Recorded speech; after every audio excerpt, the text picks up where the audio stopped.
Hello my people, I'm about to show you how to use this succulent juicy plum to make a very lovely jam or sauce without peeling, without adding pepsin.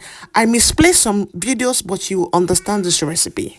I went to visit a friend and I ended up with nearly 20 kilos of fresh sweet plums. These plums, they were very juicy.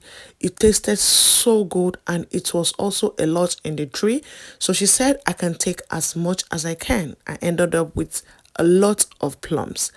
This plum can last me for months. In this house, we eat a lot of plum and I buy from shop. So I saw this opportunity, I grabbed it with both hands. I had to turn this plum into something we can enjoy for a long time. So I'll be making jam with it, or you can call it sauce. This is how much I got. I got home and I poured it into a container. Plum is very nutritious. They are packed with good health benefits. They are great for digestion. They help with constipation relief, reduces inflammation, and are rich with vitamin C and vitamin K. What I love most about this recipe I'm about to show you is you do not have to peel. No pepsin, just real ingredients for this recipe. You don't have to do too much.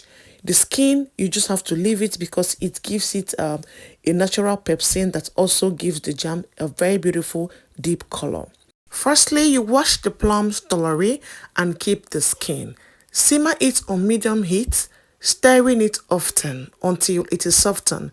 This could take about 1 hour or 2 hours. Remember, I had a lot of plum.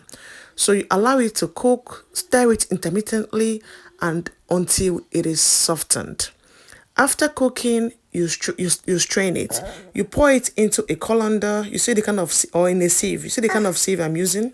Then you shake it until all the plum, they are out from the sieve and you are left with just the seeds or the pits. So this is what you will have. And this is how much plum sauce I have. It is a lot. Afterwards, transfer this plum that you have, the sauce you have gotten, you transfer it into a sizable pot and allow it to cook. At this point, you can add your sugar, you can add your lemon juice and lemon zest if you want. The sugar is what will help it to last long in the fridge and in the freezer because I'll be storing this for months. Afterwards, you blend. As you can see, this plum sauce is still chunky. So you need to blend it. You blend it with a hand blender until it is smooth. Afterwards, you allow it to cook for 20 to 45 minutes until it's thickened. If you want the jam to be extra thick, just add starch into water and pour the water into your sauce. Then cook it until you get your desired consistency. After cooking, pour the hot jam into a sterilized jar and seal it and store it in the freezer up to 6 months. Keep some in the fridge and enjoy this sweet and perfect jam with toast bread or for baking or for your morning oats. You can just even have a little plum. You can give it to your kids if you think they're about to constipate. Thank you so much for watching. I hope this video is helpful. Bye.